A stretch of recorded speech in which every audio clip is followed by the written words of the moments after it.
Salutare! Salutare! Era mai lină, era așa. Era mai lină, da, dar tot o băbulcătură de pe desktopul de la XP. Și mergem spre centru, adică încolo, mai avem pe acolo niște puncte de văzut. Toate drumurile duc în cele din urmă în centru. Și am ajuns iarăși în centru, unde vedem iarăși Biserica Sfânta Maria. Stradă hiperaglomerată. Și ne ducem în direcția opusă, de fapt. Strada Florianska, chiar așa. Practic strada lui Florian și poarta lui Florian. Iar acum o să parcurgem pe dedesubt poarta și ajungem o fortificație impresionantă construită în secolul al XV-lea.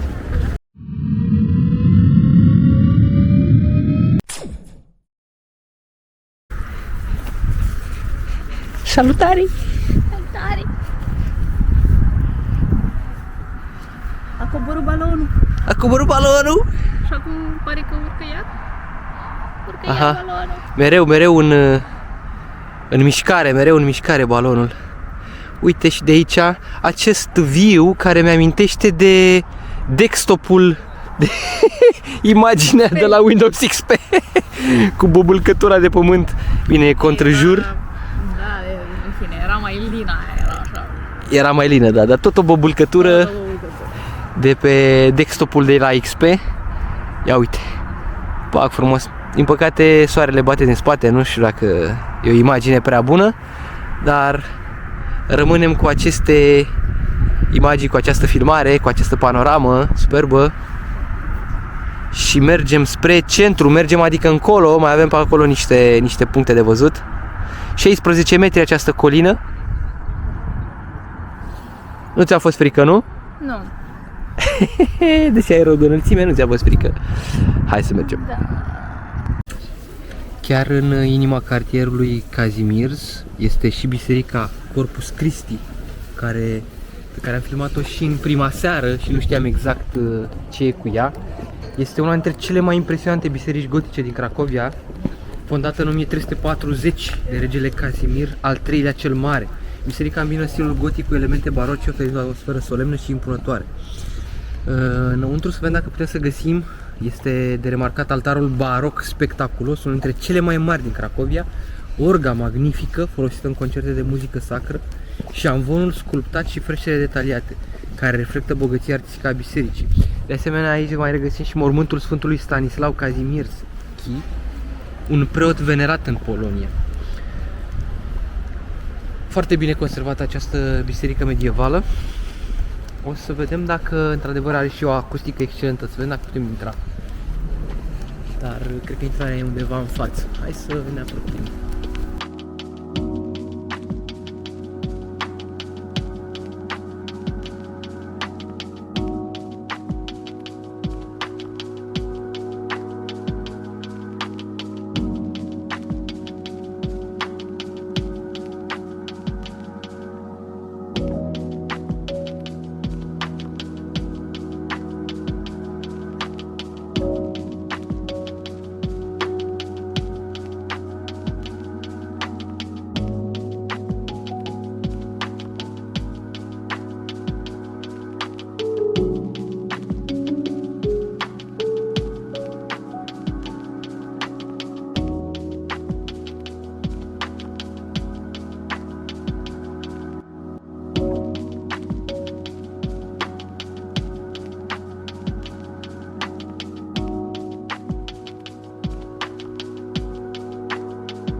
Toate drumurile duc în cele din urmă în centru.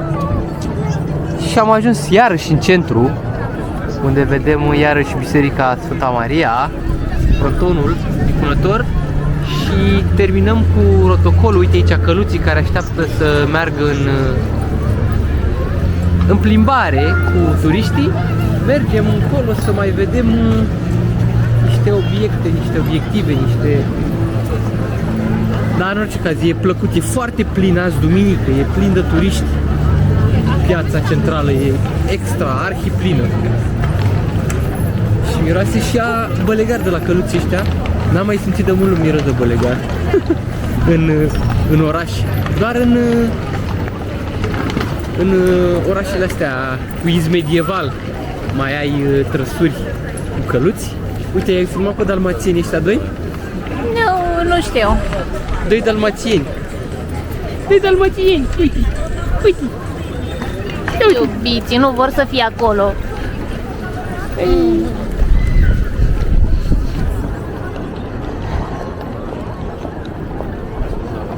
Let's go. Let's go.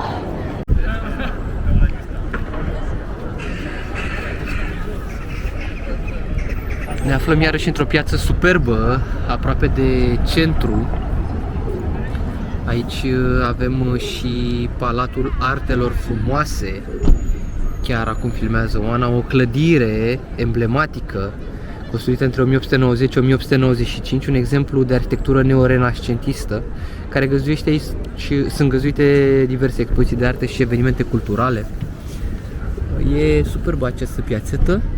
Și aici avem iarăși o altă clădire importantă în istoria orașului. Este Casa Zolaischi, o clădire construită în stilul renascentist în secolul al XVI-lea. A servit ca reședință pentru familia Zolaischi, o familie nobiliară din Cracovia, această casă impunătoare. Hai să ne continuăm periplul. Acolo foarte frumos a dat Oana un detaliu pe acea statuie, dar e o recondiționare foarte elegantă a casei vechi. E o supraînălțare, de fapt. Supraînălțare, da, și au păstrat acea statuie. Foarte interesant. Am ajuns pe această stradă hiperaglomerată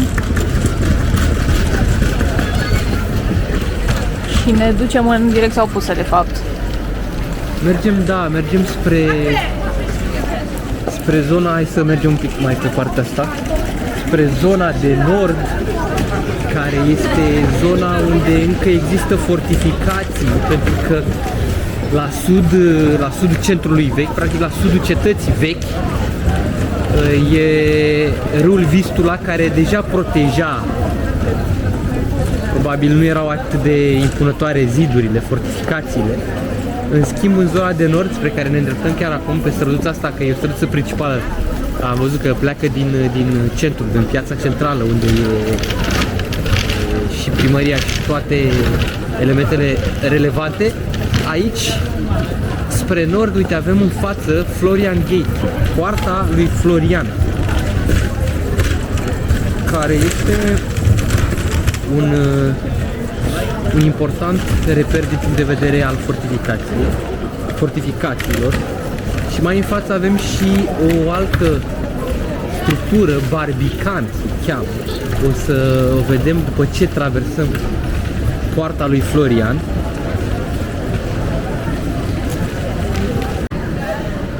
Bun, în față, cum spuneam, este poarta Florian, care e poarta de intrare, și pe strada pe care merge se cheamă strada Florianska, chiar așa, practic strada lui Florian și poarta lui Florian.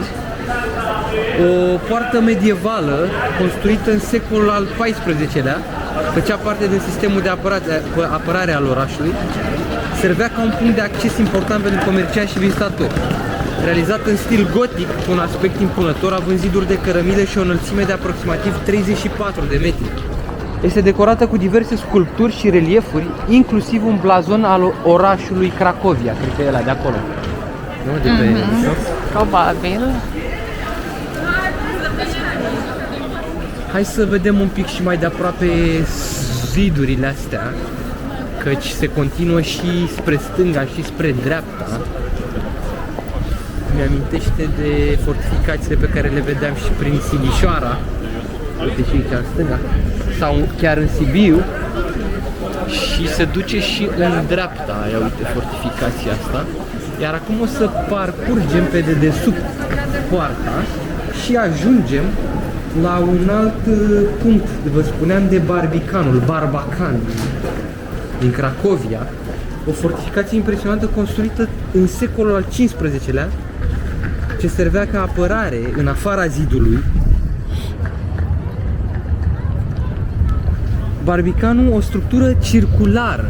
Deci aici o să vedem că, uite, în stânga acolo e practic poarta de intrare, poarta de acces. Acolo.